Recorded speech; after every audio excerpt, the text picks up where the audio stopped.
I am Madison Timmons. I'm Chris Susi.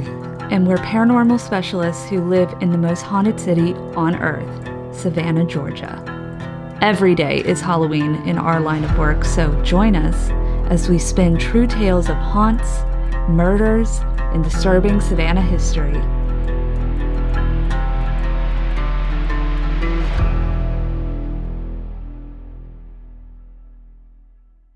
I'm Madison. I'm Chris. And welcome to the most haunted city on earth. Hey, y'all. We need your votes. Before we get into today's episode, our podcast has made it into the finals for Connect Savannah's Best of 2023. We were nominated as Best Local Podcast.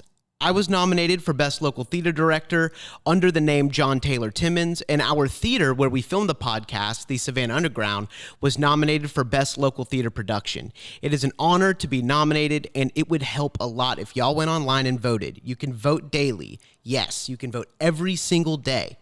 Go to connectsavannah.com to vote.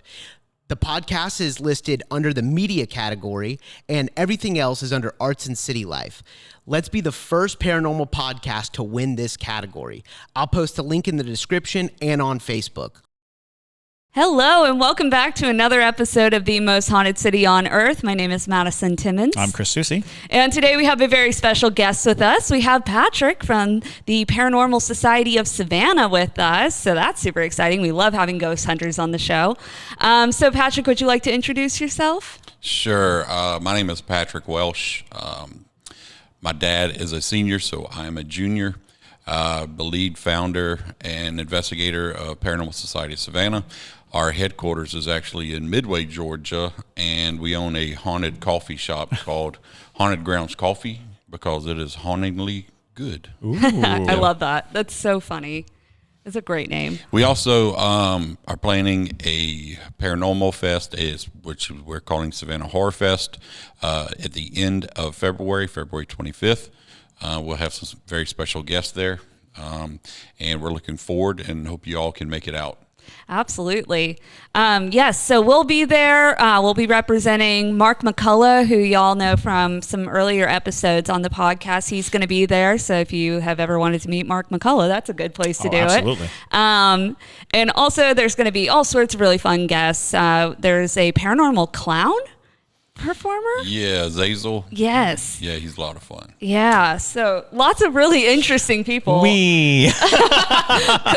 And if you didn't know, Chris hates clowns, so nice. you know, it's a thing. It's a thing. It's a running joke. But as y'all know, when we have people who are paranormal investigators or if they are tour guides in Savannah, we love to ask people's favorite stories, either from their investigations or just favorite ghost stories of Savannah. So I guess I'll kick it off, Patrick. Do you have one in particular that maybe is your favorite experience that you've had from doing years of paranormal investigation? Not really. The only one really that stands out, I mean, there's just so many, is we went to Troy, South Carolina, to Long Cane massacre site. Oh, yeah. And we thought it was a Native American massacre site, but we found out that is actually they massacred a bunch of settlers and just scalped them and left them there. And the activity that we got and the evidence was just beyond anything that we've ever gotten. Drums, screaming, of course, doing the Estes method. We had several people hear the same thing, separate locations, but that one stands out the most to me. Interesting. And how big a team did you take out there? We have a very large team, but out into Long Cane Massacre, we took 6 of us. And we had 2 teams doing the Estes method, and the rest of us was doing EVP sessions and, of course, running the SLS cameras and things. And the cool thing about the SLS is we actually got what it looked like 2 people crawling on the ground up to us, and then another one on the side, like playing drums.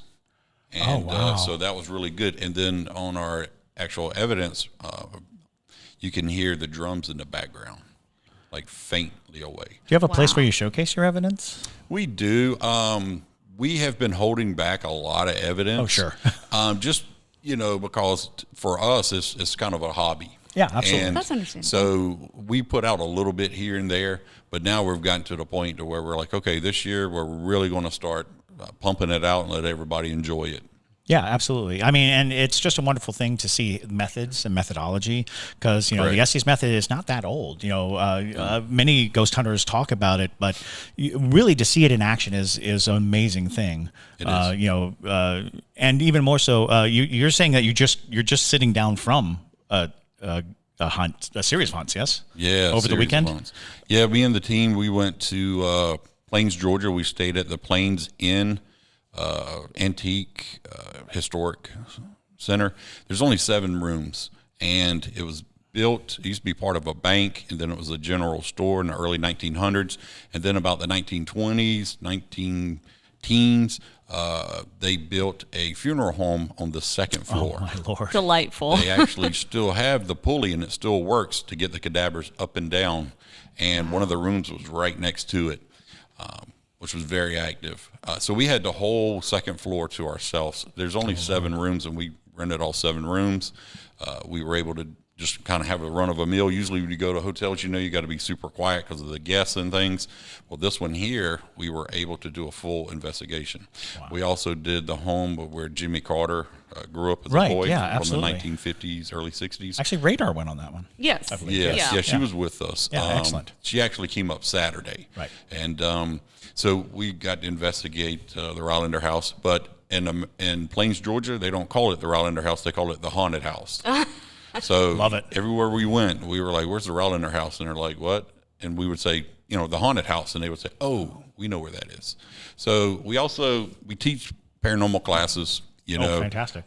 So we were able to do a paranormal investing, 101 class. They loved it, and then we took them on investigations, not only in the Plains Inn, but also at the Rylander house. There was a special location that we went to called Three Bridges Road. I don't know if y'all heard of Three Bridges Road. That's absolutely. In Americus. Yeah, Americus. Right. Mm-hmm. Yeah. So we got a lot of activity. We know there was, the young lady that was murdered and, tortured and whatnot for 2 days and then thrown over. Yeah. So we were out there trying to communicate. However, when we got out there was a young man that committed suicide out there. He was only 19.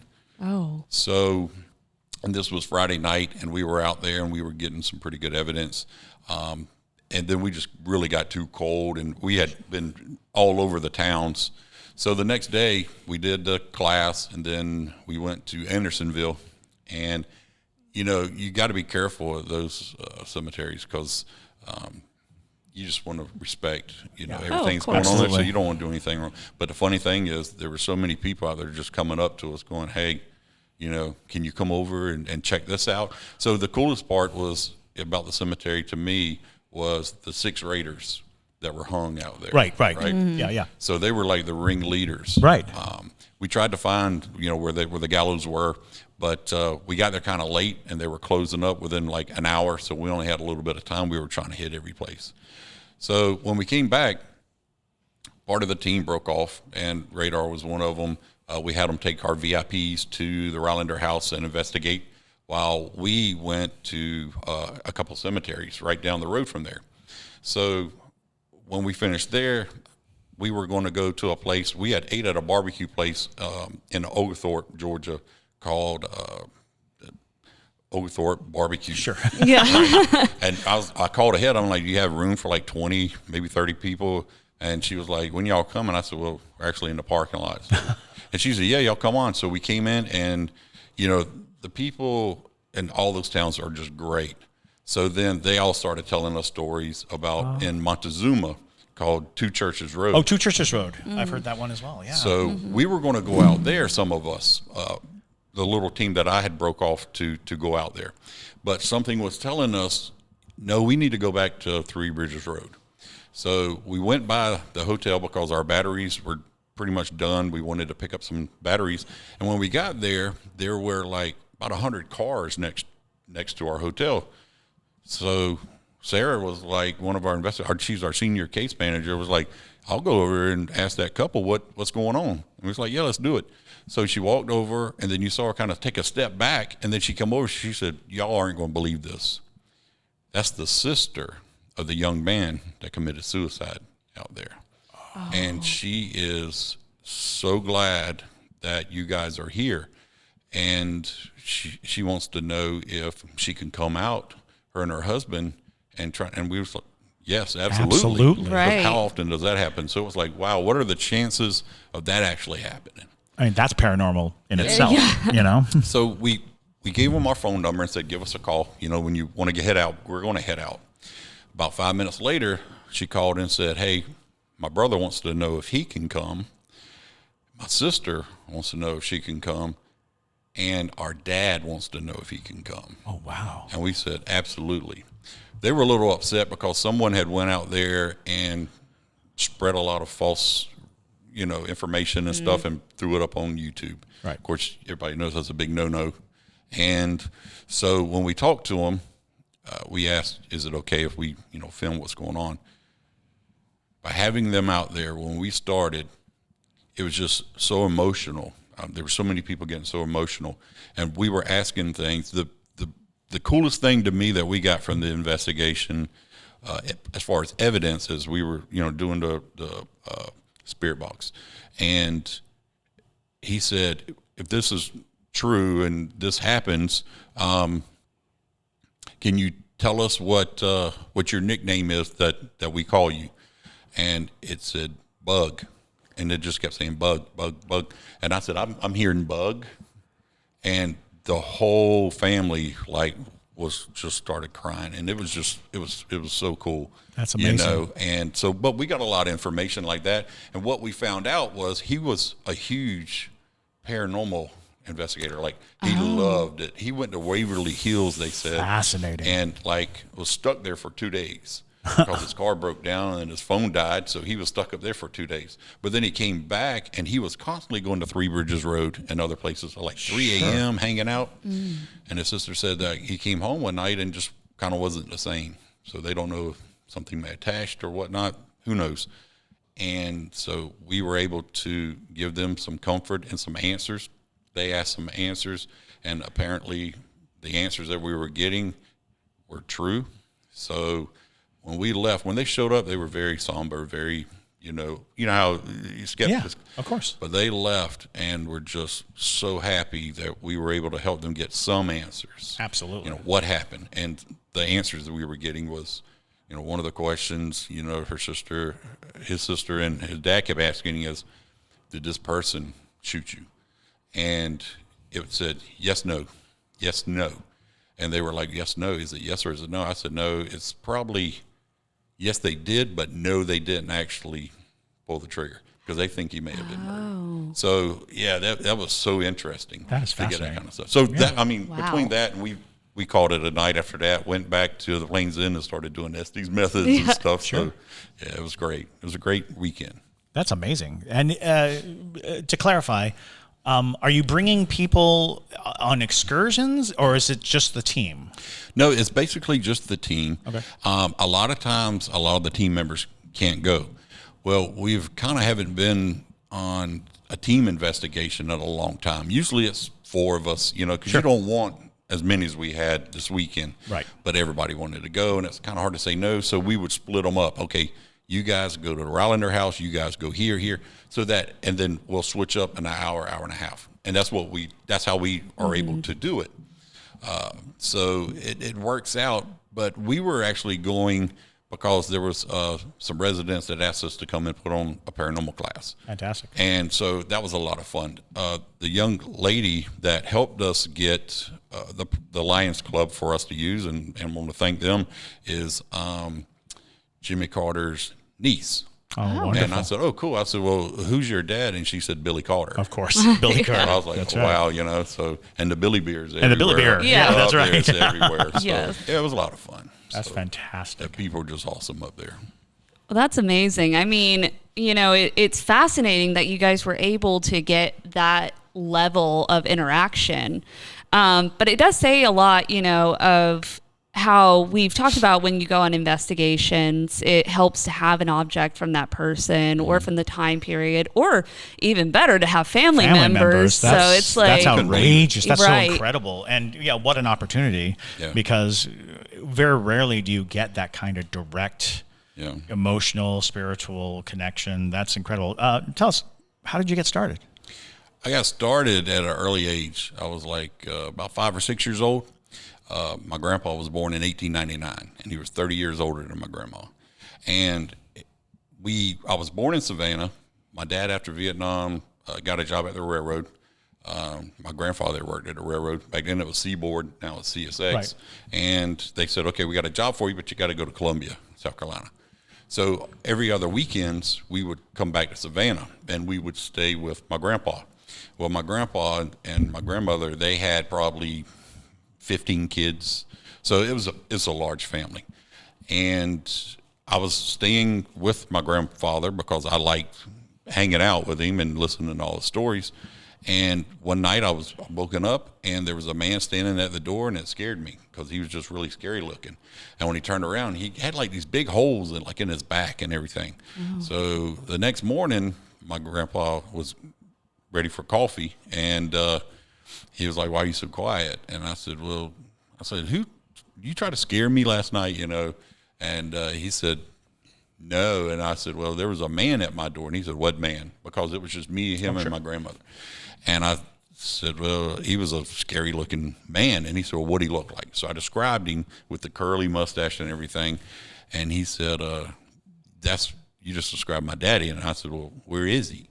And he said, "Well, he's been dead for 60 years. And I, a kid, I said, "Well, how'd he die?" And he said, "Well, my brother shot him 6 times in the back of the head and killed him because he was so mean." Oh, yeah. Wow.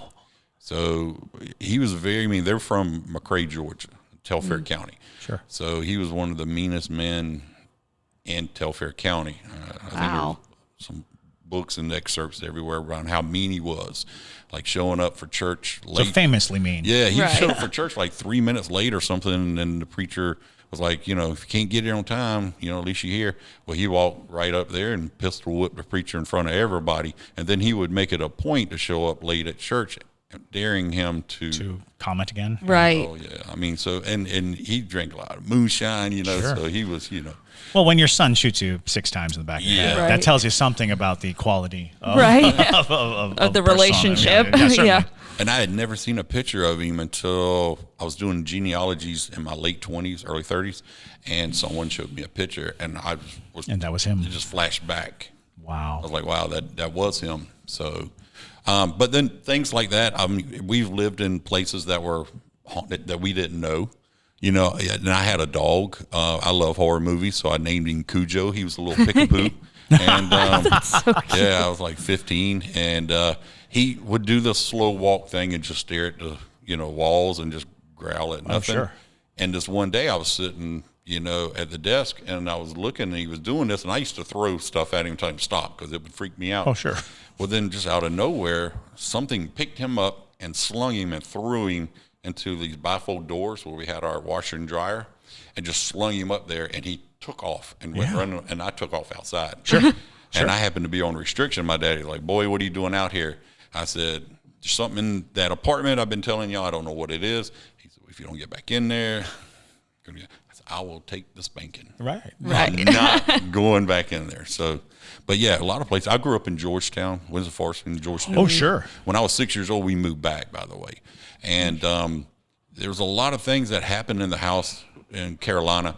But when we moved back, I grew up in Windsor Forest, but in Georgetown used to be big time, rice fields and everything. Plantations, Yep. absolutely. Everything out there. Well, there's the old witch house out in Georgetown. Yeah. I think we might have touched on it before, but Georgetown is an incredibly woefully haunted area because it was the unincorporated part of Savannah for so long, and so many bad things happened. Yes. Right. Bad things. We come across the story in Georgetown that you hear repeated everywhere, which was when, as the Civil War was approaching and the fear of embargo was happening, and a lot of the slaves, the concept of trying to feed slaves while there's an embargo going on, a lot of plantation owners turned to just killing them wholesale. Yeah. Just eliminating them. So you had all these stories about slaves being lined up and murdered, and oftentimes not with guns because they didn't want to waste the bullets in case the Union showed Right. up. So they're macheteing, using hose, using farming equipment, Drowning. starving them out, drowning them. Out at Ebenezer Creek is the big drowning. There's so many stories, and it was so prevalent that there came a time, it's like, are we hearing one story that's just being attributed to a bunch of places? Right. But I remember when they were developing Georgetown, we went out, and there's a story of this witch house. They called it a witch house. It was just this house that was curiously in the woods. Yeah. It was just out there, and so we were trying to get to it before they tore it down because they built houses all over it. And that was one of the eeriest places to just walk around. You just had this notion that you're just walking over the dead. You're just walking over, this bloody field. Yeah. Yeah, we moved out there in 1982. And so you were there while it was still very in and out. I just turned 50 in October, day before Halloween. So that's another reason why I love this stuff. And I just turned 50, and me and my buddies, there was nothing to do in Georgetown back then, right? Mm-hmm. They didn't have internet and stuff. I mean, you had maybe Atari or something. So, and there was only one store to shop and go, and we would go there and play video games, but that was all there was to do. Well, down Grove Point Road, of course, was right? Yeah. Grove Point Plantation, but you could never get in. And the caretaker was really mean. And when we were teenagers, and kids and stuff, they had a lot of cows, so we would, go pick up shrooms, and nastiest stuff. I was like, never doing this again. But one day we were out there, and we would get almost close enough to the house, and that's a long road. I don't know if you've ever been. It's a long road. And the caretaker actually came out and would chase us with his car and try to run us over. And he shot my friend in the butt with rock salt. And he's on our team, Brian. And so I've been chased off with guns from the Grove Point. If you're going there, we're not sure how they do this. As you're going up, by the time you get to the gate, there's already someone coming down in a truck. Mm-hmm. And it's like, how did you know that we were coming? Because it's not, it's a long, windy, isolated thing. So there's a point of no return. And I don't know if that's true anymore, but back then there was a point where if you're driving down, if you don't turn around, you can't. Yeah. You're going to end up right at the gate, and you're going to have to either back all the way out. Yeah. But there's a truck coming with a guy with a gun, brandishing a gun, and we're not even on property yet. But we can see him, and we're like, oh, nope, this isn't the place. This isn't the place. Back up. Oh, yeah. He would come out with a shotgun. And, we would party as teenagers right there in that area a lot of times away from, whatever was out there. Mm-hmm. We'd go out there and party. But we were always fascinated with it. Like, we would get almost there sometimes, and then we'd get scared and run, like you said. Well, growing up in Georgetown and doing these things, we always were like, man, I really want to investigate. And we could never get permission. Well, finally, we knew Great Dane owned it, and they're like, nope, no way, So somehow I got a hold of the caretakers on the property, and they were like, yeah, we'd love to have y'all. Like, really? How fantastic. Because y'all grew up in Georgetown, exactly. We're going to allow it. So we were able to come and stay the whole night. And we got the weirdest stuff out there. It's beautiful out there, by the way. And if you go, make sure you carry not bug spray, but this stuff called bullseye. And this deer flies will eat you up out there. The deer flies will take you up and fly you off. Yeah. There's a graveyard. So when you first come in, there's a graveyard to the right, and it's all African American. Mm-hmm. No one else can be buried there. You have to be a descendant from the plantation, and all this. So we were out there, and we had, a couple of psychics we had Tammy with us at the time. I don't know if you know Tammy and Rich, yes, say, but of course. So they went out there with us, and she said that something was kept telling her to come this way, and she wouldn't. Well, then they found out why. That entity was trying to get her to come there. There was this huge alligator that was waiting on them. Oh, so, that's tricky. You ever get a chance, ask Tammy about that. She'll tell you. Absolutely. And I'd love to have Tammy Richard on, was freaking out, man. And so we investigated and stuff. The coolest thing, you talk about trigger objects and stuff. We know, Johnny Mercer spent a lot of time there. Mm-hmm. That's right. So we would play his music in the parlor. And it's funny, I wish they were here, Courtney and Sarah, right? And Courtney is very different. Right. She's she's not a Christian, put it that way. Sure. And Sarah is a Christian and a very, not a holy roller, but, and I put them together and they're like, no. But I do that a lot so that they see, hey, these people are cool, man. So I put them together. They were in there investigating. We had a little Boo Bear, right? Sure. And they were, doing their investigation and having a good time and getting a lot of stuff. And they said, can you touch the Boo Bear? Can you make it move? Well, it didn't just move. It picked up and went about 2 or 3 feet. Holy cow. And they freaked out. Yeah, well, yeah. And we're screaming and dancing and hugging each other. And it was like, whoa, so it was cool to see them. And that's when they bonded. And this was like 4 years ago. Oh, that's amazing. Wow. For those listeners who don't know what a Boo Bear is, it's basically a REM pod inside a stuffed animal. Yeah. And basically it'll light up, it'll talk, it'll do all kinds of things. It's kind of creepy. It's very creepy. Yeah. I particularly don't like them because they creep me out. It's a cute little bear, but it will talk based on the electromagnetic fields that are happening around it. You can invite it, and the logic is that when you put like a REM pod out, it's a black cylinder, and it has very little to do with anybody who's lived anywhere in the past. You look at it and you're like, it looks like a weird electronic can of beans. So that's a way to describe it. The Boo Bear is supposed to be more inviting and something that is easier to explain. You say, do you see this bear? Touch its hand, right. Come close to it, and it's supposed to appeal to children ghosts as well. But that is what a Boo Bear is, and we were just talking in the last episode, when you have a spirit that can pick up a physical object, you are really dealing with an immense entity, something that is really present and has mastery of the environment that it's in. So that's really impressive. Yeah, and we like using them not only for kids, but females that may have been abused. Oh, sure. And then people that back then were in asylums and stuff. And they're not quite there. It's easier for a child's voice that's in the Boo Bear talk to them than somebody with a deep voice like myself that may scare them. Oh, absolutely. But yeah, you're right. The Boo Bear is an awesome tool. It is a great tool, and it's fun to think of how tools have evolved just in the last 20 years. Just in the last 20 years, we started seeing the Oculus, we started seeing spirit boxes much more accessible. We started seeing all these things, and we're learning better ways to use them all the time. More functional ways to use them. I find we were talking about the Estes method earlier, and the Estes method, for those of you who don't know, is when you separate the person who's asking the questions from the person who's listening through headphones to a spirit box.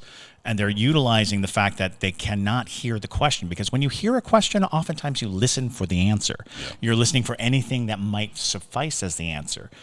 And it's an amazingly effective thing. I've seen it used to amazing effect. We used it at the Lizzie Borden house recently, and it was just a wonderful, complete conversation. And somehow it becomes more complete than if you're just sitting there listening out in the open. Yeah. Right. And I think that was something that, and it was developed at the Stanley Hotel. Yes.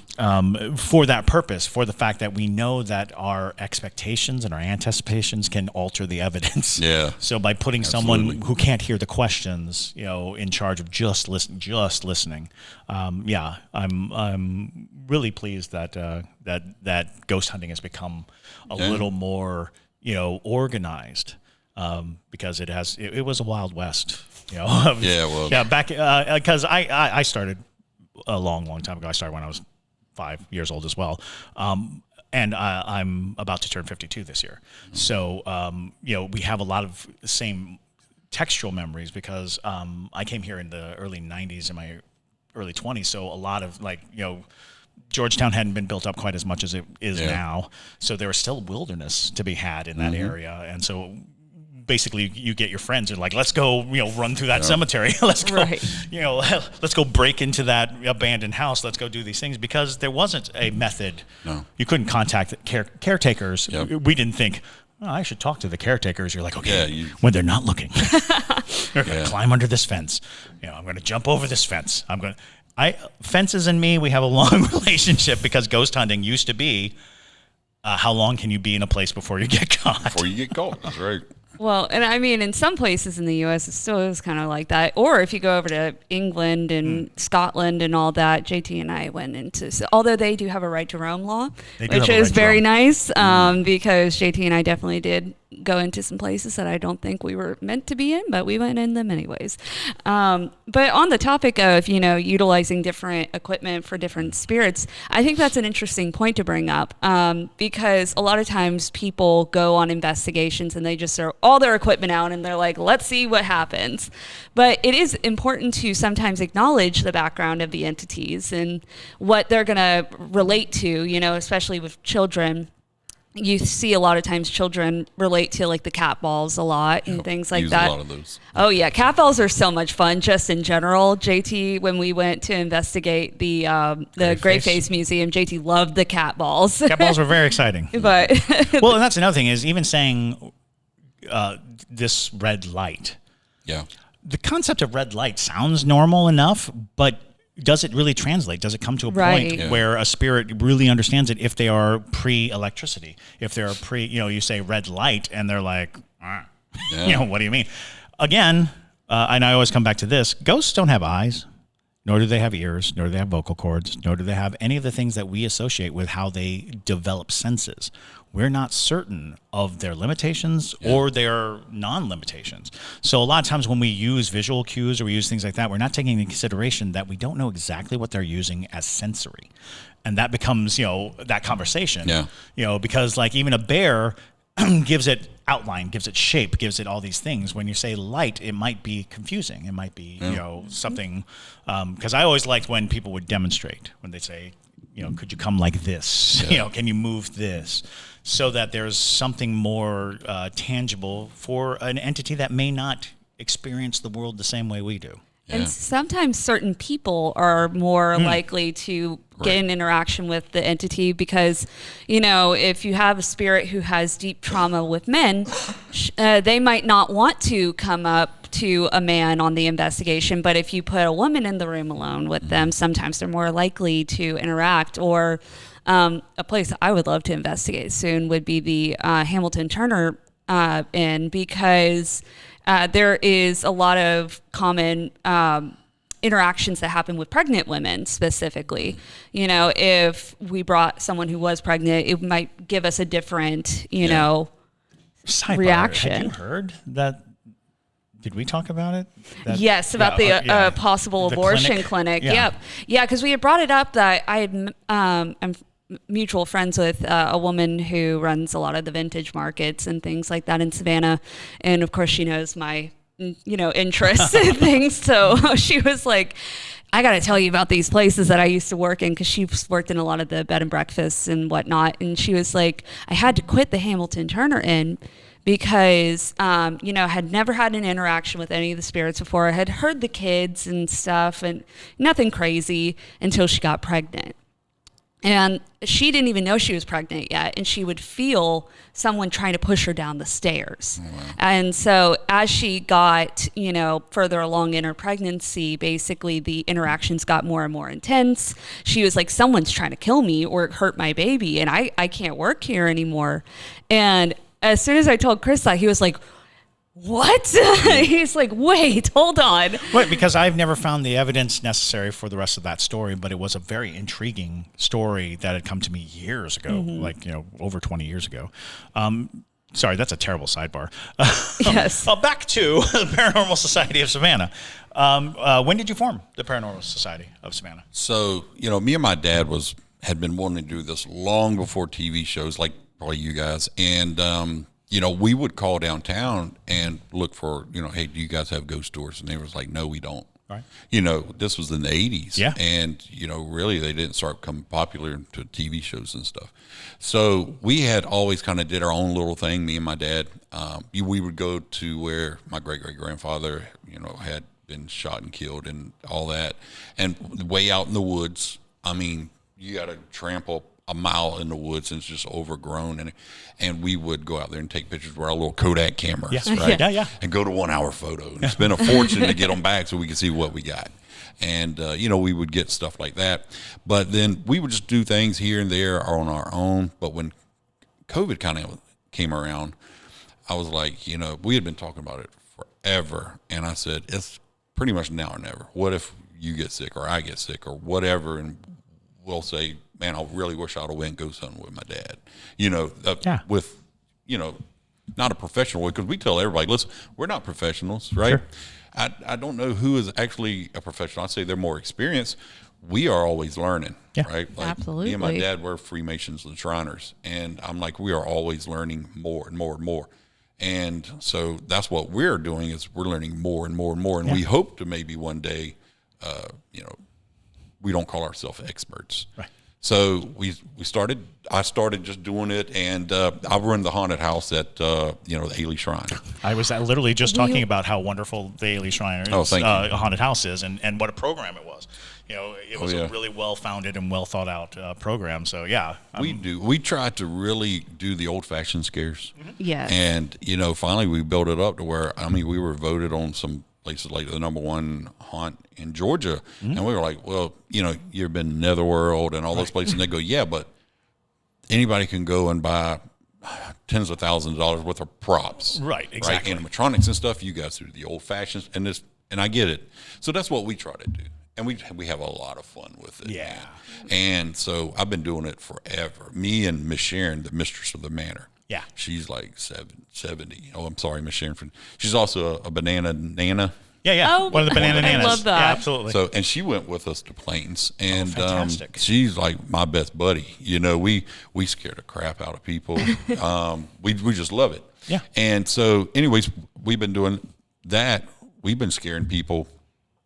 I became a Shriner in '99, and we've been building haunted houses together ever since. Yeah. Me and her. Absolutely. But going back is, so then I was doing something, and the kids always were like, hey, here comes the scare master, And I was like, man, I don't know that. But they just kept doing it over the years. So when I was doing something, they're like, well, what do you call yourself? And I'm like, I'm Patrick. And they were like, no, you got to have a cool name. And I was like, I'm the Savannah Scare Master. That's great. So me and my dad were kind of doing that, and I would go to Bonaventure and stuff and tell stories, because I used to work for a company I don't want to mention, but we were down in the basement of the Regions Bank building, right? Oh, yeah. And remember when it used to be Morrison's Of and course, everything? it was Morrison's, Piccadilly. Yeah, and that's where Gracie died Right. and everything. So we were down in the basement, and I was always the last one to leave, 6, 7, 8 o'clock at night a lot of times, and the weirdest things would happen down there. So I would tell them Gracie stories, like we would see a little girl down there a lot of times and everything. So anyways, I started doing that, and my brother-in-law was like, hey, don't forget about me. And I was like, man, my sister's real scaredy cat. I don't know how she's going to take to you doing this stuff, man.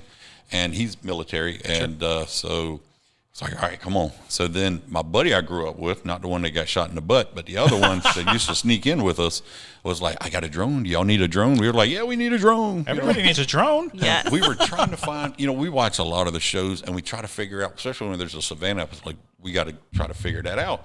So there was one where they were going into the catacombs, and they said it was in the woods. It was like Don't Fear the Woods or something like that show. I don't know if y'all have ever seen those shows.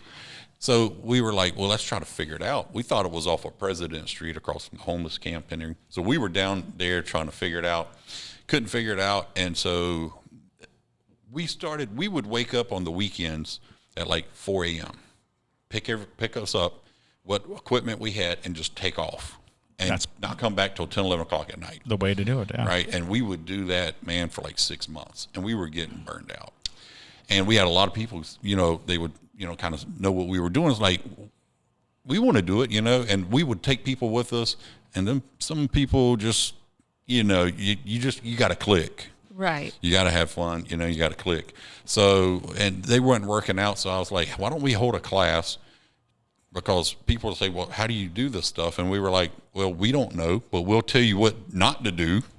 And don't do this and that. And that's how it started. That's great. And we were looking at people that were paying attention, not people playing on their phones the whole time. And at the end of the classes, they would say, how, can we join? And we put them on probation. And so we have an A team, a B team, and a C team. So the C team is 90-day probationary, and all this. And then the B teams, they're really getting experience. They're really helping us. And then the A team guys, they're the ones that we can call and immediately drop, especially if there's a child involved, like they call us. We get a lot of those. We'll go out there and help them so that they're not sleeping with mom and dad every night. And stuff. Right. So that's how it kind of started, and it just kind of kept growing and growing and growing. That's fantastic. And I'm a guy that I can't say no. Yeah. And like this weekend, like, Patrick, we got too many team members. And I'm like, but we're having fun. Yeah. Absolutely. I mean, we don't get paid to do this. We're doing it because it's fun. Yeah. Right. And, Absolutely. so a lot of people think we're tour guides and stuff. And I'm like, no, we're not tour guides. We do it. We have the haunted coffee shop. Yeah. So we always wanted a headquarters. Right. Savannah's so expensive. It is very. And we would love to one day. So we were called out to Midway to investigate this coffee shop. It used to be a bank, Heritage Bank building. Okay. In Midway. Yeah. And so she's like, there's a lot of crazy stuff happening in here. And we found out that there was a guy that was murdered at the Heritage Bank. He had came at night to do a night deposit box around the back of the bank. Right. And there was a young lady. This happened in 2002. I was going to say, that was recent. Yeah. Right? Yeah, I remember. So the lady that worked at one of the stores in Midway said, my boss comes and drops off this huge amount of money at this time. Mm-hmm. So there was 3 guys waiting. He pulls up to make his $22 deposit for his stepdaughter's phone. The 3 guys come out. He recognizes one of them. They shoot him 7 times, drag him over. In the back of the bank building, there's a big cross back there, like kind of memorializing him. And they think he kind of helps. Oh, sure. Well, we were doing an EVP session, and we got this name. We were like, can you tell us your name? And it said Ashley. And we had no idea who Ashley was. So we kind of told the owner, hey, all this is going. Several months later, she decides she doesn't want to do it anymore. She wants to get out of the business. We contacted the landlord, worked out a deal. So we came out there and was renovating and painting the walls black, Mm-hmm. And, I don't know about y'all, but Midway is a big Bible belt. And they were like, oh, they're in there worshiping Satan. Of course. And we got it all. You do that in man. Savannah. Yeah. God, we got it all. And so we were in there doing our thing, and a lady pulls up, an older lady, and says, y'all be real careful. There's been some murders out here. We said, murders? Murders. And she said, well, it used to be a bank. We're like, yeah, we know. And we told her about who we knew, right. Michael. And then so she said, well, no, there was a young lady out here that was murdered. She was a bank teller. And her name was Ashley. And we were like, whoa. So there then our hearts just dropped. But we have a haunted museum in the, it's nothing like Grave. It's nothing like Ryan and Chloe's. Right. Yeah. And it's items when we go out of town and stuff, people know we're there and they'll say, take this. Yeah. And we're like, why? And they're like, sometimes they'll tell us, sometimes they won't. We just don't want it. Right. My trunk's full of those things. Yes. Yeah. So, we have a nice little museum that we put up there and for people to see if they're into it.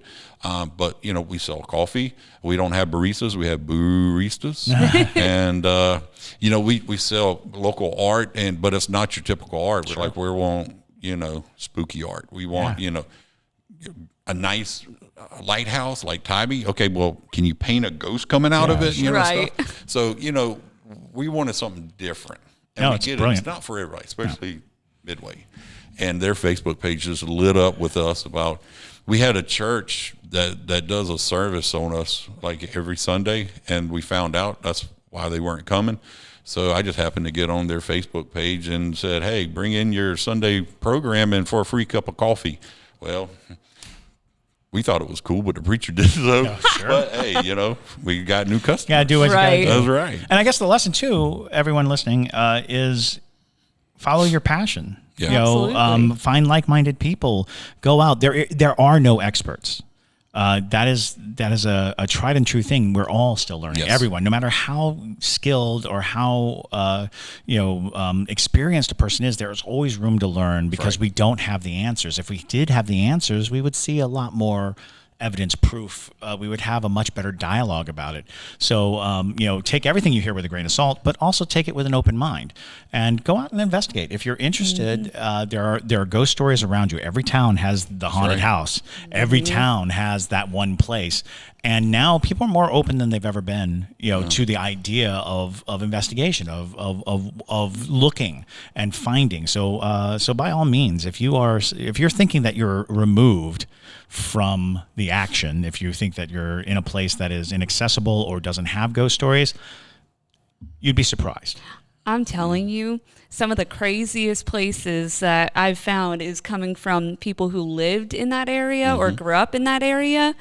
like when we went to find the Greenbrier ghost grave and stuff, we would have never found the house where she was murdered if we hadn't ran into a guy who lived up the hill from the cemetery whose sister was taking care of her headstone and stuff like that. And he gave us the most West Virginian directions. You know, you turn right at the holler and then you turn left at that one sign next to the Burger King and all that, you know, things like that. And you're like trying to figure it out. But he was absolutely right. And it's so cool because that is something you can't find online. And, you know, he gave us this whole history of the truth about her story because he grew up knowing about this and things like that. You know, because you can only find so much research that's correct online. So ask the people around you. And never underestimate asking your friends. Just turn to somebody that you haven't talked a lot about and just say, do you have any ghost stories? Right. You'd be amazed at how many ghost stories people carry around with them, especially like those little ones that don't have anything other than I turned and there was a man in my house, and then when I looked back, he was gone. That moment, just that moment, becomes trivialized by time, but it's significant when you think about it. Yeah. So, be open, talk to people. Just talk to people. Just talk to them. That's what we do. We go to little towns and we go and frequent their shops. We buy merch. That way they don't think we're just coming in looking for ghosts, disturbing things, and leaving. Right. Like when we were in Plains, I know we probably spent $1,000 in that antique store. So they were happy to see us. Yeah, sure. Yeah. The little restaurant in there, they were like, whoa, you filled up every table. So we try to give back that way. Yeah. We also try to give back a little bit to their communities. Yeah, don't be jerks. Yeah, don't be jerks. And that's one of the things of Andersonville Village. We was like, would you mind if we came in? He said, we used to, but there were people before y'all that just disrespected us and the town. So no, we can't. Yeah, right. And that's just it. Don't spoil it for other people. Don't go in with all these ideas of what your influence on a place is going to be. Always think of the place first.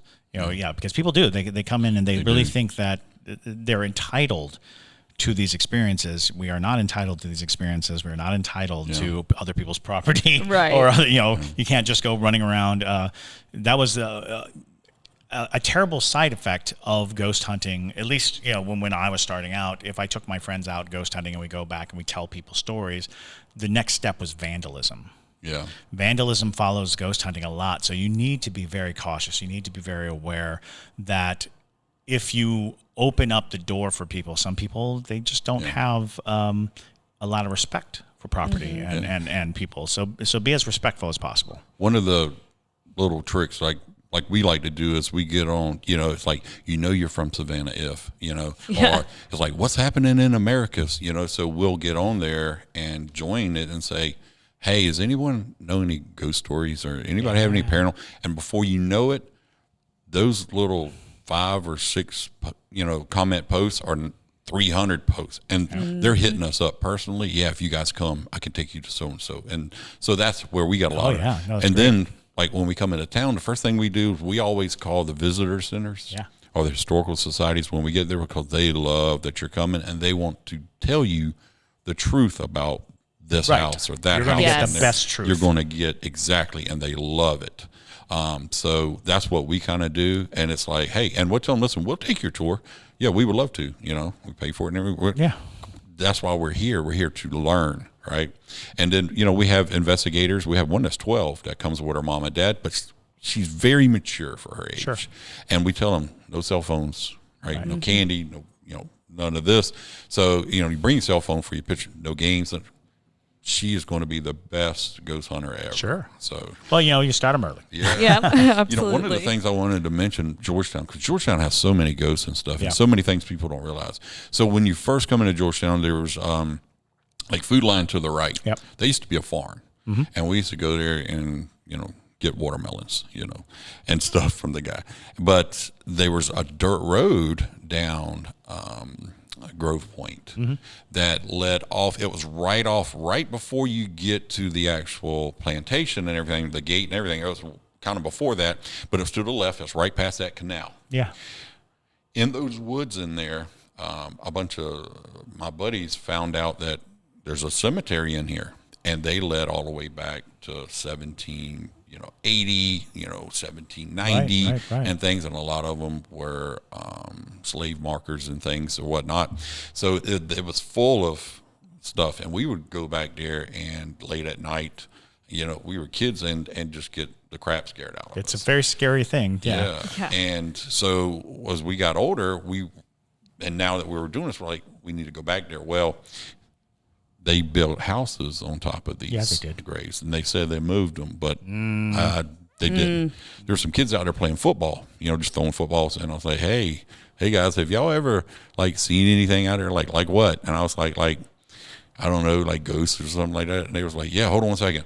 They went and got their dad and came out, and he was like, yes, what's going on? And I said, well, there was a big graveyard out here, when I was a teenager from the 1700s and 1800s. And so, that was so cool, and we were able to get some good little. I want to say I remember when they were doing the building on that area, that they were just churning the ground. They were just churning it. So there were these huge mounds of dirt that they were churning up and then putting back down and churning up. And I was like, why are they doing that? And I was like, I think I know why they're doing that. Oh my God. Yeah. One of the, coolest places we investigated, you mentioned, was Mark's house, and one of our team members grew up with him when they were kids. Oh, sure. And her parents and his parents would hang out and just, party. Mark's dad was partier. So he was, and so was her parents. So they got along great. And so when we saw the magazine come out and somebody had sent it to us, our senior Sarah was like, I know Mark. I grew up with him when we were kids, and we knew each other all through high school and everything. And we were like, can you get us in? That's the one thing. She's like, I'll try. So she texted him, and he's like, hell yeah, when you want to come. So we were like, what? Yeah, he's really open. Yeah, that's very Mark. That is one house I will say without a doubt I would never stay in by myself. Up in that top room to the left. Oh yeah. I watched y'all's podcast, and when he was here and was talking about somebody was saying going around and around and around, that was me. Oh. So when we came, we were walking up, we got dizzy. And, you get this heavy, you guys probably know. And it was weird. None of us really talked about it. There was 6 of us, but we all was feeling this. And I told them when we got out, I said, guys, I'm feeling sick. Right. I don't know what it is. And so when we were talking to Mark, I said, I felt like something was just going around and around the house, like Superman when he's trying to turn back the globe. Remember when bring back Lois Lane? I said, just kept. And I said I was getting sick, but it's like it was looking for a way in. I said it was just going, and I don't know why. And then he told us why, and I said, okay, now it makes sense. So and one of the weird things is when we were doing our investigation, we've investigated 4 or 5 times. Before the movie came out, and he was like, don't put nothing out yet. Right. We're like, oh no, we're not. We promised him, and we don't. That's why nobody's really seen a lot of our evidence. Sure. And so we were doing EVP sessions, and then later on we would come back to him, and he said, what'd you get? And I was like, well, it's the weirdest thing, man. I said, it keeps saying tunnel, and it keeps saying escape, and it says trap door. I don't know what's the world. And he just kind of, he gets us smiling, and we was like, what? And he's like, come here. And he shows it to us. Yeah, there's a trap door. And we were like, wow. But we did some experiments in there that was, wow. One of the weirdest things, like you mentioned, sometimes it likes men, sometimes it likes women. Mark's dad loved women. So, yeah, he liked women. Sorry, Mark. And so it didn't like me and Sarah doing the EVP sessions in the REM pods and everything. And so she said, do you want Patrick to leave? And as soon as it beep. So I left, and it was just, it did whatever she wanted. There's 3 canister lights over the vanity, right before you go to the bathroom in there. Right. And so she was like, can you make the middle light go out? And it would go out. But it's all connected to what, right, so we called Mark in. Mark, is this connected to anything else? He goes, no. So, and Mark's standing there, and she was like, can you make the left one go out? Blink, go out. Can you make it come back on? And then she said she felt like it was Mark's dad that was in there.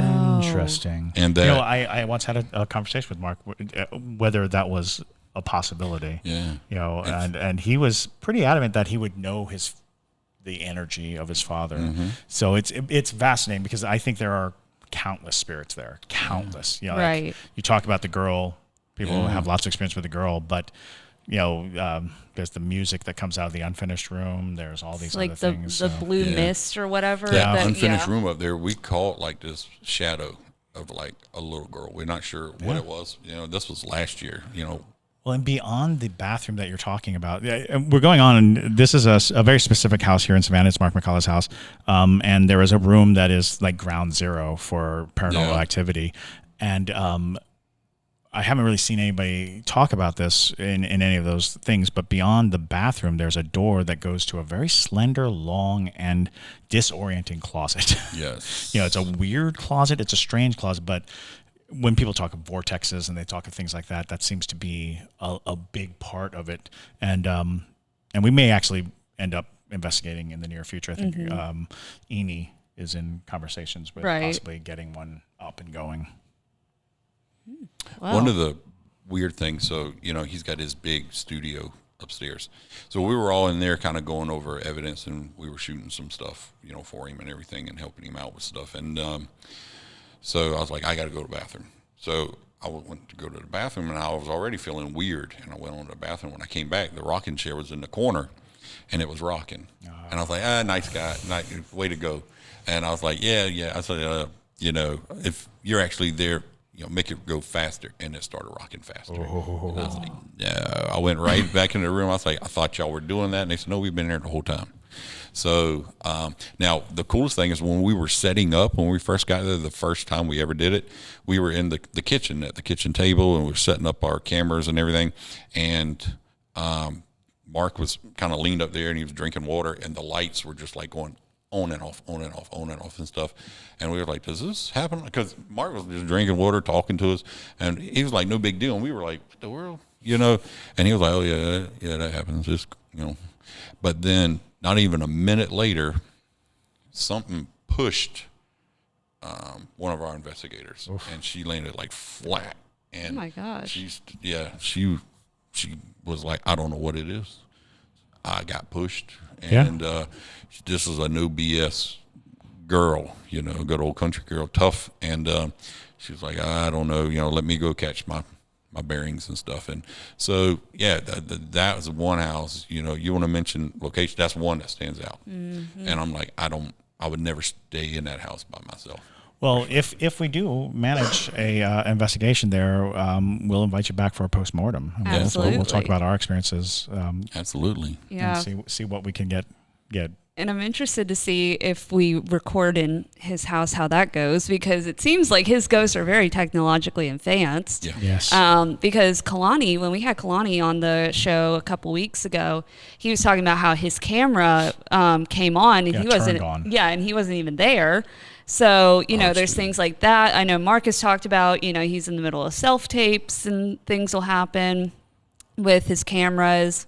You know, you're talking about lots of electrical things going on. Mm-hmm. So we'll be interested to see if that how that goes with the recording and stuff. And Kalani was cool. You know, he came out to the coffee shop.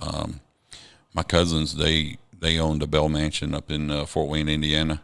And so they're paranormal investigators as well, and I think he was up there like 4 days or something. They're coming down to Horror Fest. Oh, wonderful. Awesome. Very cool. Yeah, it's going to be cool, you know, their experiences and everything. But, he was real cool. Kalani was real cool, and we were kind of sharing stories about this. I'm like, hey, do you know about this? He goes, no, but I'm going back tonight, and I'll check it out. So we were like, yeah. So very cool. Yeah, it was really cool stuff. But, you know, we have a large team, and we kind of did that on purpose. And we have all mixed in races, all genders, you know, we have Muslims, we have, you know, it doesn't matter, different sexes, interracial couples. We don't care because, like we say, the ghosts don't care, you know, and we teach that. And we also teach, listen, don't get upset if these other paranormal teams are like, hey, you know, this is our town, or this is our, I'm like, you know, you don't own the ghost, man. Right. You know, so but we're really nice, and we just politely say, hey, we get it. You know, you feel like, hey, we're coming into your town. Just be nice and just say, hey, we get it. share information, and you could probably learn something from another team. So, Always. And we just have so much fun. That's the important thing. That is Absolutely. absolutely the important thing. Do this because you enjoy it. If it's a slog, if you don't enjoy it, why are you Right. doing it? Don't do it. We have this ritual that we do, like once the investigation is over, we eat Mexican. And because it's cheap, for one thing, we're out and it's good.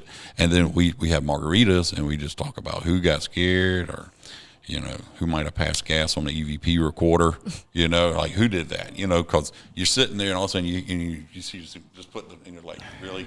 So, we're very serious on investigations. But, when you've been doing it for 6 hours. Yeah. Yes. No, you got to pass the time. Nothing Right. is going Right. on. And we tell them, listen, it's not like TV. No, it's not at very all. boring. No. They cram 20 minutes worth of whatever evidence they supposedly get into an hour show. Right. The other time is them walking around the town or acting goofy or whatever. They have to fill that hour. So, Right. and that's what we tell them. They would go on ghost hunts with us and stuff and say, this is boring. And we're like, Well, yeah. yes, of course it is. And Yes. sometimes you don't get anything, right? Right. It's And true. sometimes you just turn. I tell people it's like fishing, right? Yeah. Like to go fishing. You ever go fishing, you don't catch anything. Yeah. That bobber just sits there or whatever, and you don't catch anything. But what do? You go back because, hey, it wasn't your day or you go to another spot, right? They're not biting here, so I'm going to go here. And that's what we like to do. And we have a good time with it. Excellent. We go out Good. it gets people out of the house. It gets the kids out of the house. That want to go. The teenagers, they're not playing video games. Right. They're learning history, and they can be themselves around us. So And I always tell people too, ghosts aren't on the payroll. So you are not guaranteed to have an interaction because, there's a number of reasons why. But it does matter though to have a group that you enjoy being with and want to hang out for that amount of time with. So that's awesome. I'm really happy to hear about some of the work y'all have been doing, and I'm excited to hear about future investigations that We'll have you to make do. a road trip down to haunted grounds. That Absolutely. sounds awesome. Yes. Sounds fantastic. Oh, I was excited when, they asked, hey, would you like to come? I was like, absolutely. We watch it. And on our TVs in the shop, a lot of times we'll have podcasts playing. We have you guys' podcast is playing there. The volume is kind of low, but they see it. And a lot of people ask, hey, who are these guys or whatever? And we tell them. So we're all about sharing, right? Oh, absolutely. And just, again, we keep saying it, having fun. And that's what we do. We have so much fun. We laugh a lot, especially, they say I'm the biggest chicken on the team, and they are right. Yeah. Especially when it comes to snakes. That's why I don't like to investigate in the summertime, but I do. There's so many places that we've been. I'm sure y'all have been, but we like hitting the places nobody knows about. Yeah, Right. absolutely. Everybody knows about the Pirate's House. Everybody knows about Sortweed. Everybody knows about Marshall House. Everybody knows about those. We like going to the places nobody knows about, right? Like Mark's house and things like that, so that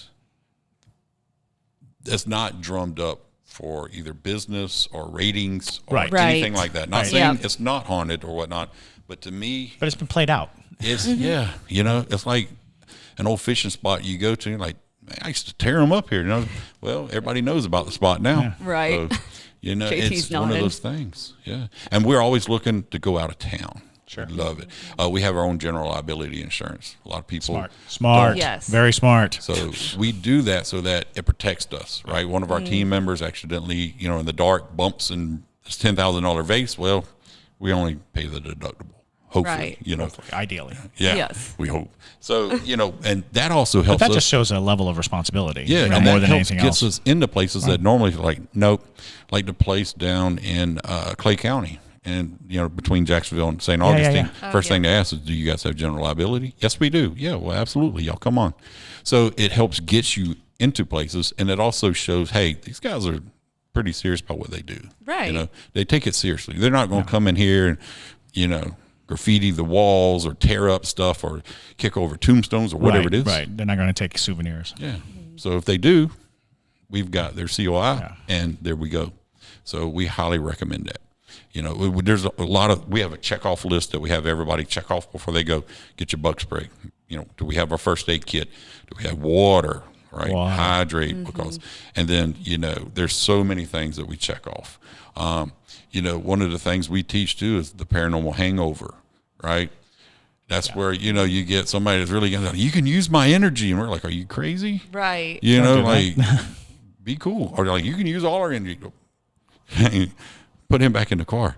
But so for example, 1790, we were in the room and we're just getting crazy energy, right? There was 4 of us there and it was going off like crazy. And the next morning we're leaving and we just never felt this way. And we were just hurting and just sore. Yeah, sure. And we reached out to, a couple more experienced paranormal teams and they were like, man, you got a paranormal hangover. And we're like, but we don't drink during investigation. He said, no, man, it used your energy. Right. So we learn from that. And that's what we tell people. If one person wants to do, hey, that's you, man, we'll make sure you get home. We'll Uber, but don't do that with us. And I think that's what happened. It used all our energy and we were getting the stuff that we were. Wow. So, well, thank you so much, Patrick, for being here today. Honestly, this has been a really fascinating conversation. And like I said, I'm really happy to hear about some of the investigative work you guys have done in your evidence. So if you guys don't already follow them, what's your social media that people can go find you? You can go to savannahscare.com. Okay. All our information is there, all our social media pages. We're not really big on YouTube and stuff. We do a lot of Facebook. We're old, so we don't know about TikTok and stuff. But we do have those pages, but Facebook's probably going to be the best. Paranormal Society of Savannah. Awesome. And then Haunted Grounds. And Haunted Coffee. Grounds, Yes. right, absolutely. Absolutely. So definitely go check them out. And maybe if we do that investigation at Mark's house, we will do a post-mortem episode. I think that would be a really fun thing to do. Yeah, Maybe we'll do a we'd love to. remote. Right. Haunted Grounds. Absolutely. We can do that. Yeah. So thank you guys again for listening to this episode. I hope you enjoyed it. If you don't already follow us on TikTok, you can find us under Haunted City Podcast. That's our name on all of the various social media platforms. You can find us on hauntedcitypodcast.com. So if you want to find merch or links to our Patreon to become a Parajunkie, it's all going to be there. But thank you guys again. My name is Madison Timmons. I'm Chris Susi. And stay spooky, y'all.